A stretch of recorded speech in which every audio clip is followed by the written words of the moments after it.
AB news में आपका स्वागत है। मैं हूं आपके साथ काव्या नाटियाल और आप देख रहे हैं राजधानी लाइव। राजधानी लाइव की खबरों की शुरुआत करते हैं दिल्ली से। आम आदमी पार्टी के वरिष्ठ नेता गोपाल राय ने कहा है कि केंद्र सरकार के निर्देश की वजह से छठ पूजा के सार्वजनिक आयोजन में कोविड गाइडलाइंस अनिवार्य है। देश में राष्ट्रीय आपदा अधिनियम लागू होने के कारण केंद्र सरकार के निर्देश पर ही राज्य सरकार सार्वजनिक छठ पूजा आयोजन में कोविड प्रोटोकॉल से छूट दे सकती है। पिछले साल कोविड-19 महामारी के कारण केंद्र सरकार की गाइडलाइन आई कि छठ पूजा नहीं कराई जानी चाहिए। एमसीडी से भी भाजपा अब जा रही है। छठ पूजा के बहाने दोबारा राजनीति को चमकाने की भाजपा की कोशिश है। उन्होंने कहा कि केजरीवाल सरकार ने केंद्र सरकार को पत्र लिखा है कि छठ पूजा को लेकर के गाइडलाइंस को स्पष्ट किया जाए। भाजपा को छठ पूजा की इतनी चिंता है तो आज तक गाइडलाइंस जारी क्यों नहीं की है। दिल्ली में जब भाजपा की सरकार थी तो छठ पूजा नहीं कराती थी। कांग्रेस सरकार में सिर्फ 68 जगहों पर छठ पूजा कराई जाती थी और आप सरकार ने 1068 जगहों पर पूजा करवाई है। यानी कि अब इस पूरे मामले पर सवाल सीधी तौर पर खड़ा किया जा रहा है केंद्र सरकार के ऊपर कि केंद्र सरकार ने जो है अभी तक गाइडलाइन जारी नहीं की है, जिसको लेकर के नाराजगी जाहिर की जा रही है। आपको याद होगा कि इस मैटर पर ऑलरेडी कई बार जो है सवाल खड़े किए जा चुके हैं। मनोज तिवारी ने भी इसको लेकर के प्रदर्शन किया था जिसमें वो चोटिल हो गए थे।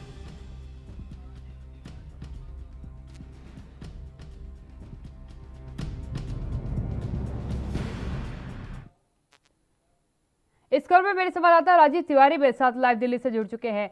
राजीव जी, सियासत अब छठ की पूजा पर होनी शुरू हुई है। इससे पहले मनोज तिवारी जो है वो धरना प्रदर्शन कर रहे थे, चोटिल हो गए हैं। अब जो आम आदमी पार्टी है वो कह रही है जनाब हमसे क्या पूछते हैं, केंद्र सरकार बताए कि क्या गाइडलाइंस आनी चाहिए। गाइडलाइन जब वो जारी ही नहीं करेगी तो हम कहाँ से बताएंगे कि इस बार त्योहार मनाया जाएगा नहीं मनाया जाएगा। मनाया जाएगा तो कौन सी गाइडलाइंस का पालन होगा। देखिए, बिल्कुल सही कहा आपने। यहाँ पर एक चीज और समझनी होगी, जिस तरीके से भाजपा जिस तरीके से कह सकते हैं केंद्र सरकार के द्वारा ये कहीं ना कहीं ये कहा गया कि राज्य सरकारें अपने अपने राज्य के अंदर कोविड नियमों का पालन कराएं, और उसी को लेकर दिल्ली सरकार ने पिछले साल भी किसी की छठ की जो अनुमति नहीं दी गई थी और इस साल भी छठ की अनुमति नहीं दी गई है। यानी सीधे सीधे कहें तो छठ घाटों को बंद करने की अनुमति दी गई थी, मगर यही चीज केंद्र सरकार की तरफ से कही गई थी और राज्य सरकारों के ऊपर डाली गई थी। मगर यहाँ पर बात करें जिस तरीके से छठ, जैसे पूर्वांचल के लोगों के लिए छठ घाट थे वो कहीं ना कहीं बंद किए गए थे, और मनोज तिवारी खुद कह सकते हैं पूर्वांचल के हैं, तो कहीं ना कहीं वो जो पूर्वांचल के लोग हैं उनकी आवाज जो उठाने की कोशिश कर रहे थे, और यहाँ तक कि दिल्ली सरकार को घेरा जा रहा था। मगर यहाँ पर बात करें जिस तरीके से मनोज तिवारी ने प्रदर्शन किया, उसके अंदर आदेश गुप्ता भी मौजूद रहे, भाजपा के और भी नेता मौजूद रहे, तो कहीं ना कहीं दिल्ली सरकार को एक कहते हैं पूर्वांचल के लोगों के सामने एक पेश किया जा रहा था कि दिल्ली सरकार ही जानबूझकर पूर्वांचल के लोगों के लिए छठ घाटों को अनुमति नहीं दे रही है, और कहीं ना कहीं कोविड गाइडलाइन के तहत ही नियमों का पालन होना चाहिए था और कहीं ना कहीं छठ घाटों को खोलना चाहिए था। मगर दिल्ली सरकार ने अब दोबारा से यानी कि जो गेंद थी वो कहीं ना कहीं भाजपा के ही पाले में डाल दी, यानी कि सीधे सीधे कहें तो भाजपा के ही जिम्मेवार ठहरा दिया गया। क्योंकि जिस तरीके से कहा गया कि गोपाल राय के द्वारा कि जो भाजपा केंद्र सरकार जब केंद्र सरकार के अंदर भाजपा थी तो कहीं ना कहीं कह सकते हैं छठ की अनुमति नहीं दी जाती थी, और कहीं ना कहीं छठ के जो घाट थे वो नहीं थे दिल्ली के अंदर। कांग्रेस की सरकार आई थी तो कहीं ना कहीं 68 जगहों पर छठ पूजा मनाने के लिए अनुमति दी गई। मगर जब आम आदमी पार्टी सरकार आई तो 168 यानी कि 1068 की करीब छठ घाटों को मनाने की अनुमति दी गई। मगर तो उससे साफ जाहिर है कहीं ना कहीं दिल्ली सरकार कहीं ना कहीं छठ पूजा के लिए कहीं ना कहीं केंद्र सरकार को जिम्मेवार मानती है। मगर जो केंद्र सरकार के जो यानी कि भाजपा के जो नेता है वो कहीं ना कहीं दिल्ली सरकार को जिम्मेवार बना रहे हैं कि दिल्ली सरकार जो है छठ घाटों को अनुमति नहीं दे रही है खोलने की, और कहीं ना कहीं कोरोना गाइडलाइन के हिसाब से ही कहीं ना कहीं नियमों को खोला जाए। मगर जिस तरीके से अब पत्र भी लिखा गया था कि दिल्ली सरकार के द्वारा केंद्र सरकार बताए कि उनको छठ घाट खोलने की अनुमति है या नहीं है, क्योंकि कोविड गाइडलाइन के चलते हुए पिछले साल भी छठ घाटों को बंद करने की अनुमति दी गई थी।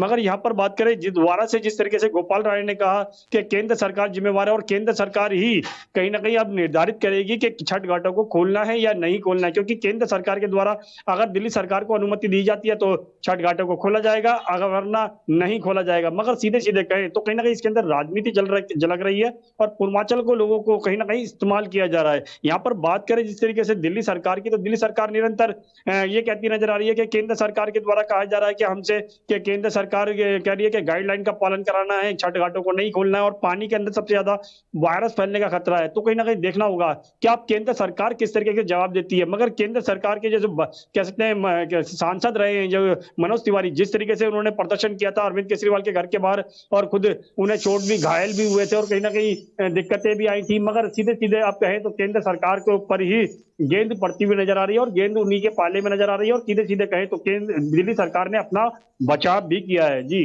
बिल्कुल राजीव, ये एक अहम बात है। देखिए, राजनीतिक पहलू पर कहीं ना कहीं आम आदमी पार्टी वो शॉट खेल गई है जिसकी वजह से अब पूरी गेंद जो है केंद्र सरकार के पाले में डाल दी गई है कि अगर किसी भी तरीके से घाट बंद होते हैं, आदेश ऐसा कुछ आता है, तो भी केंद्र सरकार ही जो होगी निशाने पर आएगी। क्योंकि गोपाल राय ने सीधा कह दिया कि पूर्वांचल वासियों के भावनाओं के साथ इस सरकार का कोई लेना देना नहीं है। ये एक बड़ा आरोप है क्योंकि प्रदेश अध्यक्ष के तौर पर मनोज तिवारी बहुत लंबे समय तक रहे हैं और वो खुद क्योंकि पूर्वांचल का बड़ा चेहरा माने जाते हैं। त्योहार पूर्वांचल का सबसे बड़ा छठ है और अगर इस बीच क्योंकि वो नाराजगी तो जाहिर करने चले आए लेकिन उसमें घायल भी हो गए। अब आम आदमी पार्टी कह रही है कि अगर आपको संवेदनाओं से इतना है, उनकी भावनाओं से इतना आपका सहयोग बनता है, तो क्यों नहीं आप गाइडलाइंस जारी कर देते हैं। गाइडलाइंस को लेकर के क्या लग रहा है, कसम कसी आगे भी जारी रहने वाली है?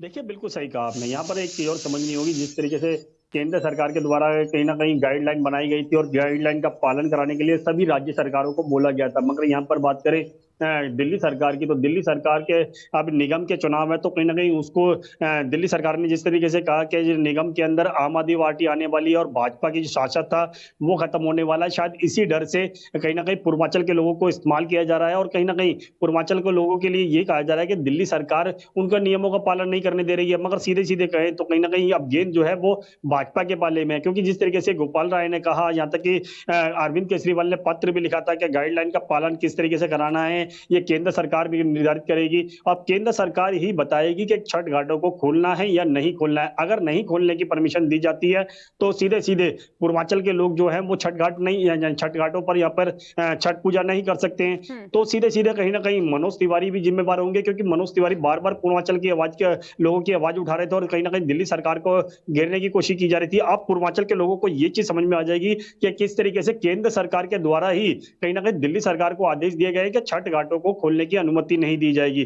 तो सीधे सीधे कहें तो कहीं ना कहीं राजनीति जरूर है इसके अंदर, मगर राजनीति के साथ साथ अब भाजपा खुद अपने ही बनाए हुए जाल में फंसती हुई नजर आ रही है। जी बिल्कुल, धन्यवाद राजीव जी मेरे साथ जुड़ने के लिए। राजीव तिवारी हमारे संवाददाता दिल्ली से हमारे साथ जुड़े हुए थे। यकीनन कई अहम बातें उन्होंने रखी है कि अब जो गेंद डाली है आम आदमी पार्टी ने भाजपा के पाले में, इसके बाद अगर फैसला समर्थन में हुआ तो भी भाजपा को क्रेडिट जाएगा और अगर अगेंस्ट हुआ तो भी कहीं ना कहीं ये पूरा आरोप जो है भाजपा के ऊपर जाएगा।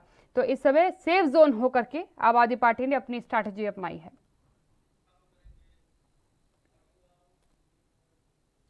मोहाली जिले में डेंगू के मरीजों में लगातार इजाफा हो रहा है। अब तक डेंगू से 8 से ज्यादा लोगों की मौत हो चुकी है।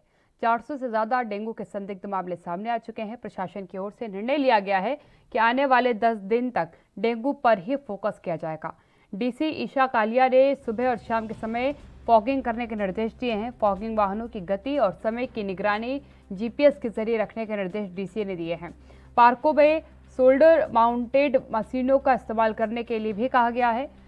जीरकपुर में डेंगू के केस सबसे ज्यादा सामने आए हैं। सेहत विभाग की ओर से 10 टीमों का गठन किया गया है जो कि फॉगिंग और अन्य गतिविधियों पर नजर रखेंगे। तो आपको बता दें कि लगातार इस समय देश की कई जगहों से जो है डेंगू के मामले सामने आ रहे हैं और उसको लेकर के कहीं ना कहीं जो प्रशासन है, नगर निगम है, वो चिंतित है क्योंकि लगातार आंकड़ों में इजाफा हो रहा है। मोहाली की हम बात करें तो 400 से ज़्यादा जो है संदिग्ध डेंगू के मरीज अभी तक मिल चुके हैं। 8 से ज़्यादा लोगों की मौत हो चुकी है। समान रूप से अगर आप बात करें उत्तर प्रदेश के भी कई ऐसे ज़िले हैं जहाँ से बार बार तस्वीरें सामने आ रही हैं। पंजाब से भी अब कई जगहों से तस्वीरें सामने आ रही है। प्रशासन कहीं ना कहीं सतर्क हुआ है। फॉगिंग मशीन का इस्तेमाल किया जाएगा। सुबह शाम के समय लार्वा जो है तलाशा जाएगा क्योंकि नगर निगम की टीमें जो है, स्वास्थ्य महकमे की जो टीमें हैं वो लार्वा देखने जा रही है। क्योंकि देखिए आपके यहाँ जो पानी जमा होता है, गमले में हो, कूलर में हो, किसी बर्तन में रखा हो, किसी पॉट के अंदर रखा हो, वहाँ पर जो मच्छर है वो लार्वा अपना छोड़ देते हैं और उसके बाद आप अगर उस पानी को थोड़ा सा देखिए तो उस पर आपको मूवमेंट करता हुआ एक जीव दिखाई देगा, वो लार्वा होता है। यानी कि वो आगामी समय में मच्छर के रूप में तब्दील होगा और उससे बीमारियां ज़्यादा फैल सकती हैं। इसीलिए बार बार अपील आपसे लोगों से की जा रही है कि इस डेंगू के समय में या तो उस पानी को फेंक दे, बदल दे, अन्यथा उस पानी में तेल डाल दें या पेट्रोल डाल दें, जिसकी वजह से वो लार्वा वहीं समाप्त हो जाता है। पानी के परिवर्तन की आवश्यकता ज़रूर है। अपने आसपास के इलाकों में पानी एकत्रित ना होने दें। प्रशासन इससे कहीं ना कहीं चिंतित है क्योंकि अब इसके लिए कई तरीके की मशीनों का इस्तेमाल किया जा रहा है, फॉगिंग का प्रयास किया जा रहा है ताकि बड़ी तादाद में जो मच्छर है वो इससे ख़त्म हो जाए और डेंगू की बीमारी से लोगों को राहत मिल पाए, क्योंकि लगातार कई जगहों से ये तस्वीर सामने आ रही है जहां डेंगू के मरीजों में लगातार इजाफा होता जा रहा है और प्रशासन इससे चिंतित है। क्योंकि देखिए, बड़ी तादाद में जब नागरिकों का प्रेशर अस्पताल में बढ़ता है तो दिक्कत आती है स्वास्थ्य महकमे को।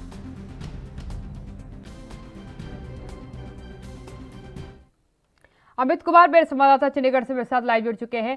अमित, क्या कुछ हालात है अगर बात की जाए पंजाब की, मोहाली की, क्योंकि तस्वीर हमारे सामने आई है, लगातार डेंगू के मरीजों का आंकड़ा बढ़ता जा रहा है, स्वास्थ्य महकमे की क्या कुछ तैयारियां हैं?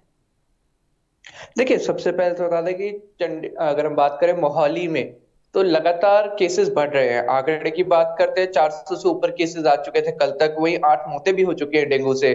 तो कहीं ना कहीं जहां सरकार पहले अगर हम कहें कोरोना से जूझ रही थी और कोरोना से जहां उनके केस कम हो रहे थे, तो डेंगू अचानक से सिर उठाता हुआ नजर आ रहा है। और इसका ऐसा नहीं है कि सिर्फ एक स्पेसिफिक एरिया है, पूरे पंजाब में लगातार केसेस बढ़ते हुए नजर आ रहे हैं। ऐसे में पंजाब सरकार की तरफ से और खुद अगर हम कहें कि अब प्रशासन, मोहाली प्रशासन हो या आसपास जिला प्रशासन हो, उनकी तरफ से तैयारियां तेज कर दी गई है। अब जैसे बता दें कि मोहाली की हम बात कर ले तो 10 के करीब टीमें बनाई गई है, जो घर घर जाके एरिया अपने अपने एरियाज में जाके, चाहे मोहाली हो, चाहे डेराबस्सी हो, चाहे जीरकपुर हो, वहां पे जाके बाकायदा घरों के टैंक्स चेक कर रही है। वहां पे ये भी सुनिश्चित कर रही है कि टैंक्स कवर्ड है, और अगर कवर्ड नहीं है तो उन पानियों में कि डेंगू का लार्वा तो नहीं है। कहीं लोग कहीं ना लापरवाही मेन फैक्टर बन रही है। देखिए, इस बार अगर हम कहें कि जो मेन डेंगू बढ़ने का कारण है वो लोगों की लापरवाही है, क्योंकि लोग पानी इकट्ठा होने दे रहे हैं। और क्योंकि डेंगू की अगर हम बात कर रहे हैं सीधा, तो जो डेंगू का लार्वा होता है साफ पानी में ही पनपता है, और ऐसे में बहुत ज्यादा जरूरी हो जाता है कि कहीं पर भी जो खड़ा हुआ पानी है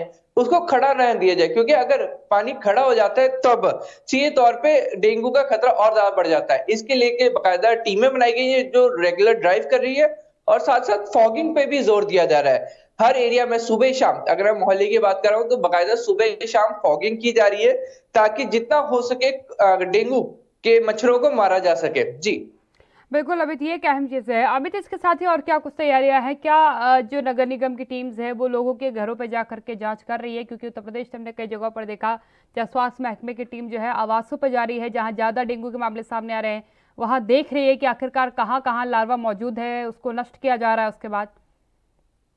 देखिए, बाकायदा देखिए फॉगिंग की जा रही है, साथ साथ एक और चीज की जा रही है, नोटिस रखा जा रहा है कि कहाँ कहाँ लार्वा मिला है, ताकि हम कह सकते हैं कि एक कॉर्डन ऑफ एरिया बना सके। जैसे कि अगर हम बात करें कि एक स्पेसिफिक एरिया की हम बात करते हैं कि यहाँ पर डेंगू का लार्वा मिला है, तो इस एरिया को मार्क कर दिया कि यहाँ पे डेंगू था, तो बाकायदा जीपीएस से मार्क किया, ताकि ये ध्यान में रखा जाए कि यहाँ पे डेंगू लार्वा मिला था, यहाँ से केसेस आ सकते हैं।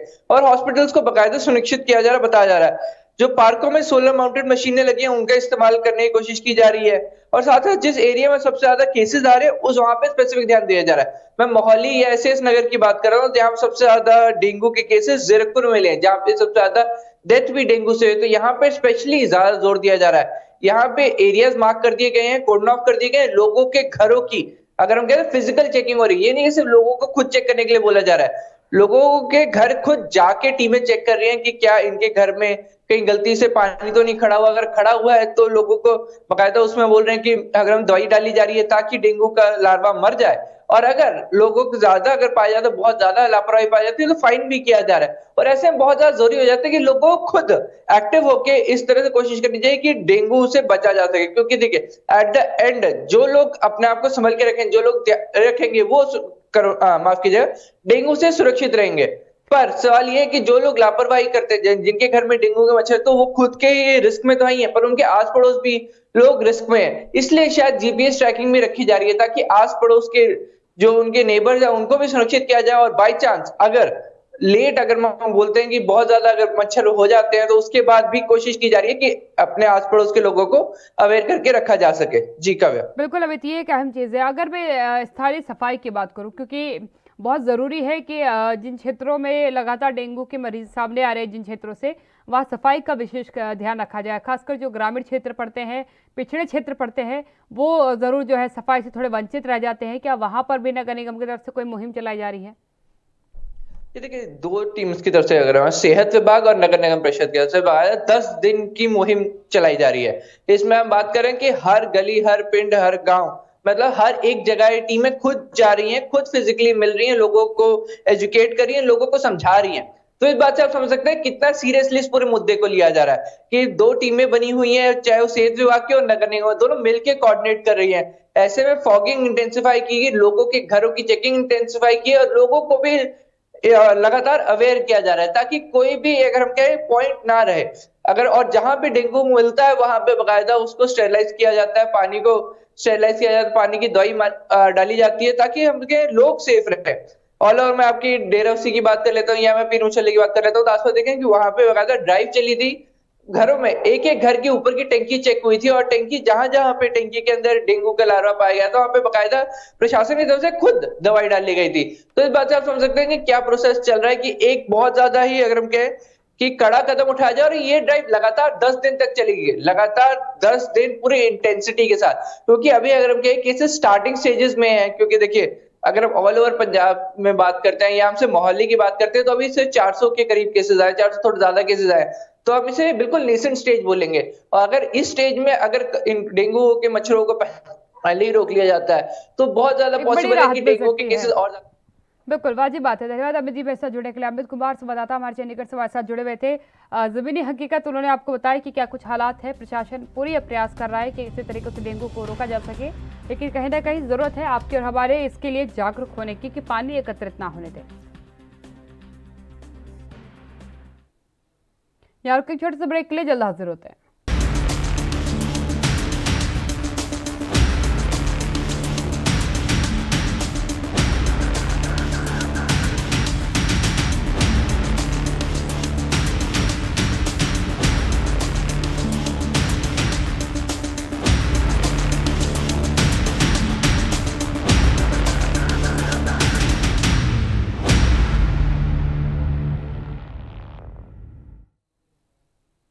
ब्रेक के बाद आपका स्वागत है। केंद्र सरकार ने पड़ोसी देशों के सीमावर्ती राज्यों में सीमा से 50 किलोमीटर के दायरे में बीएसएफ को पुलिस की तर्ज पर कुछ अधिकार देने का फैसला किया है। इन राज्यों में पंजाब भी है और केंद्र के इस फैसले से पंजाब में नई राजनीतिक बहस शुरू हो चुकी है। कांग्रेस सहित अकाली दल ने भी इसको पंजाब की कानून व्यवस्था को सीधे सीधे केंद्र के नियंत्रण में लेने की साजिश बताया है।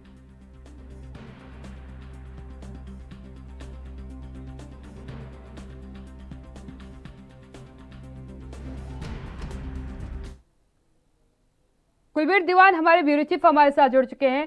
कुलबीर जी क्या कहेंगे, क्योंकि बीएसएफ के अधिकारों में थोड़ी वृद्धि करने की बात केंद्र सरकार की तरफ से की गई है, कुछ अधिकार उन्हें पुलिस की तर्ज पर दे दिए जा रहे हैं। इसको लेकर के पंजाब की सियासत गर्मा चुकी है। कानून व्यवस्था अपने अधिकार में ले लेगी जो केंद्र सरकार है, ये कयास लगाए जा रहे हैं, क्या कहेंगे इस पर? देखिए बिल्कुल पंजाब सहित 3 राज्यों में असम और पश्चिम बंगाल में भी जो बीएसएफ के अधिकार हैं वो पुलिस की तर्ज पर उनको बढ़ाया गया है।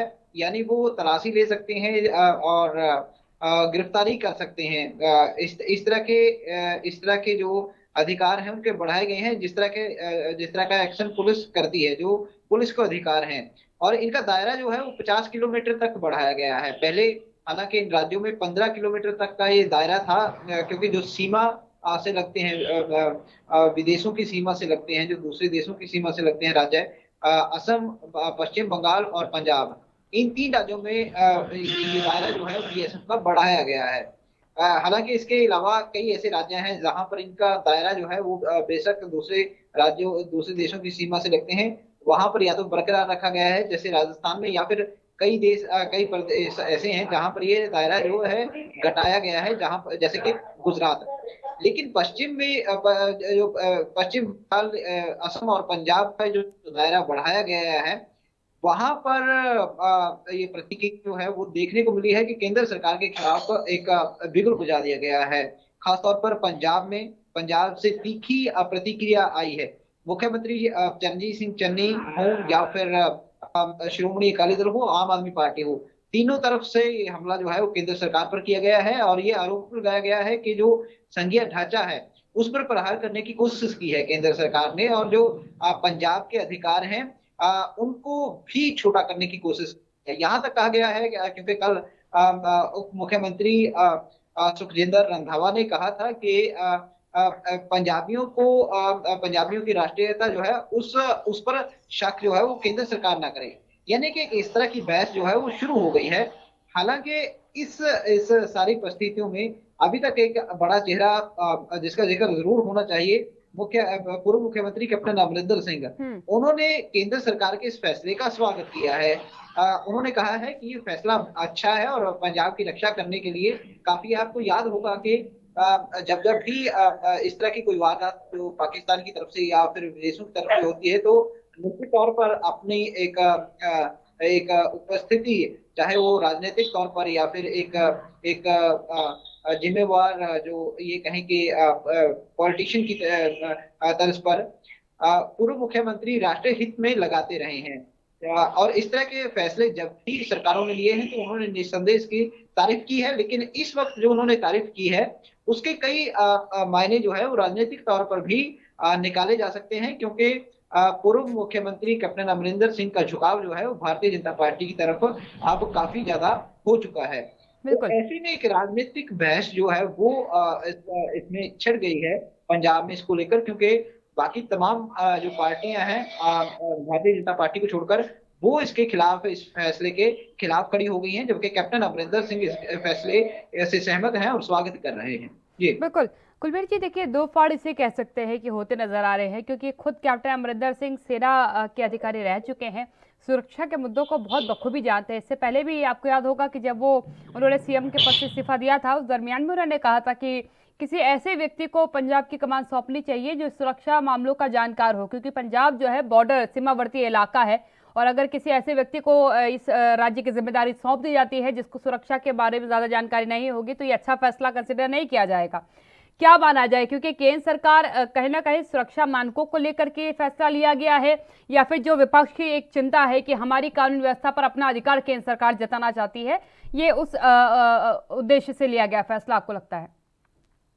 देखिए, निस्संदेह इस तरह के फैसले जब लिए जाते हैं तो कहीं ना कहीं राष्ट्रीय सुरक्षा के हित में या फिर उसके मद्देनजर जो हालात होते हैं उनको देखते हुए लिए जाते हैं, लेकिन राजनीतिक मायने या फिर ये कहें कि सियासी गलियारों में इसके अपने अपने हिसाब से नफा नुकसान देखकर, सियासी नफा नुकसान देखकर जो पार्टियां हैं वो इसके मायने निकालती हैं और अपने अपने लिहाज से इसको फिर आगे बढ़ाती हैं, कहीं ना कहीं खास तौर पर सियासी लाभ लेने के लिए, या फिर जो विपक्षी पार्टियां हैं उनको सियासी तौर पर उनका नुकसान करने के लिए और अपना लाभ देखने के लिए। लेकिन जहां तक आपने बयान की बात की है, पूर्व मुख्यमंत्री कैप्टन अमरिंदर सिंह के बयान की बात, तो जिस तरह से आपने बताया कि उन्होंने कहा था कि किसी ऐसे व्यक्ति के हाथ में पंजाब की कमान ना दी जाए जो राष्ट्रीय सुरक्षा के लिए या पंजाब की सुरक्षा के लिए ज्यादा गंभीर ना हो या फिर अनजान हो। तो कहीं ना कहीं नवजोत सिंह सिद्धू को उन्होंने निशाना बनाया था, क्योंकि नवजोत सिंह सिद्धू जब पाकिस्तान में जाते हैं और वहां पर आर्मी चीफ के साथ एक की उनकी तस्वीर जो है बाजवा को गले लगाते एक तस्वीर आई थी। बिल्कुल जी जी बिल्कुल, बाजवा को जब उन्होंने गले लगाया था तो विवाद जो है वो उस बेशक वहां पे गर्माहट जो है वो दिखी हो रिश्तों में, लेकिन उसने भारत में ये कहें कि सियासी तौर पर भी आग लगा दी थी और कहीं ना कहीं नवजोत सिंह सिद्धू का कड़ा विरोध हुआ था, और खुद मुख्यमंत्री रहते हुए कैप्टन अमरिंदर सिंह ने इसको सही नहीं ठहराया था। अनुमति भी नहीं दी थी उन्होंने इस बात की, उन्होंने जाने की अनुमति भी उन्हें नहीं प्रदान की थी, इसलिए क्योंकि वो नहीं चाहते थे कि हिंदुस्तान के संबंधों को लेकर के सवाल खड़ा किया जाए, पंजाब को लेकर के कुछ सवाल खड़े हों। बिल्कुल, धन्यवाद कुलबीर जी मेरे साथ जुड़ने के लिए। कुलबीर दीवान जी, ब्यूरो चीफ हमारे साथ पंजाब से जुड़े हुए थे। देखिए, बड़ी बात यह है कि इस मुद्दे पर सियासत तो गर्मा चुकी है, लेकिन अब ये सरकार को निर्णय रखना होगा सामने कि ये फैसला किस परिक्षेत्र में लेकर के उन्होंने लिया है। बॉलीवुड अभिनेता शाहरुख खान के बेटे आर्यन खान की जमानत याचिका को लेकर के एक बड़ा फैसला हुआ है। आर्यन खान की मुश्किलें बढ़ती हुई नजर आ रही है। बुधवार को लंबे समय से चल रही सुनवाई अब गुरुवार को जारी रहेगी। फिलहाल के लिए कोर्ट ने आर्यन खान को जमानत याचिका पर सुनवाई टाली है। दरअसल एनसीबी ने आर्यन खान की जमानत का विरोध किया है। एनसीबी ने कोर्ट में अपना जवाब दाखिल कर दिया है। इसमें एनसीबी ने की ओर से कहा गया है कि आर्यन खान की भूमिका को आरोपी अरबाज मर्चेंट से अलग नहीं समझा जा सकता। आर्यन के पास भले ही ड्रग्स ना मिला हो, लेकिन वो ड्रग्स पैडलर्स के संपर्क में था। ये बड़ी साजिश है, इसकी जांच जरूरी है। वहीं आर्यन खान के वकील अमित देसाई ने कोर्ट में आर्यन खान का बचाव और अपना जवाब दाखिल करते हुए कहा कि उनके क्लाइंट के पास से कोई ड्रग्स नहीं मिला है। उन्होंने कहा कि ये पूरा मामला दोपहर 2 अक्टूबर से शुरू हो चुका था, जब मेरे क्लाइंट को एक क्रूज शिप पर बुलाया जाता है। प्रतीक गाबा ने बुलाया था, जो ऑर्गेनाइजर नहीं है, ना ही वो गिरफ्तार हुए हैं।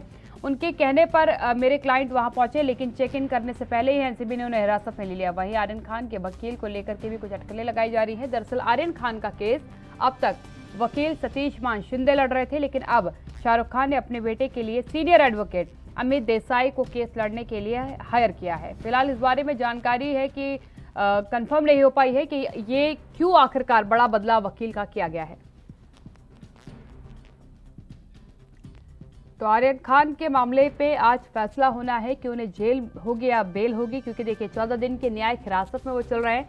इस समय ऑर्थर जेल में वो है ऑलरेडी, और लगातार एनसीबी प्रयास कर रही है कि किसी भी तरीके से आर्यन खान को जो है बेल ना मिल पाए। इससे पहले भी क्योंकि बेल को लेकर के चर्चा हुई, और कल एनसीबी एक तलख रुख में नजर आई। एनसीबी का सीधा कहना था कि आर्यन खान एक प्रभावशाली परिवार से आते हैं, वो एक प्रभावशाली व्यक्ति है और वो एक बड़ा असर डाल सकते हैं इस पूरे मामले पर।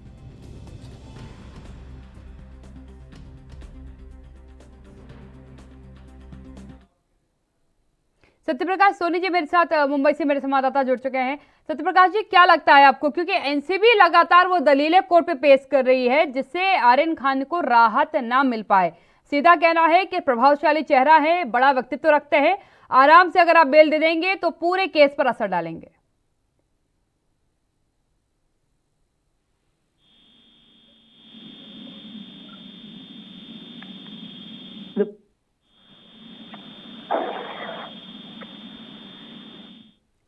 चलिए दोबारा संपर्क साधने का प्रयास सत्यप्रकाश से करेंगे, क्योंकि यकीन आज बड़ा फैसला इस केस में आना है। कल क्योंकि लंबी सुनवाई इस पूरे मामले में हुई थी, कई दलीलें दी गई थी, क्योंकि देखिए जो धाराएं लगाई गई हैं उसमें ड्रग्स को कंज्यूम करना, ड्रग्स को अपने पास रखना, ड्रग्स को बेचना, ये सभी केसेस जो है लगाए गए हैं एनसीबी की तरफ से, जिस पर मानशिंदे की तरफ से इस बात को रखा गया था जो वकील है, और अब ये माना जा रहा है कि जो है बदला गया है वकील भी।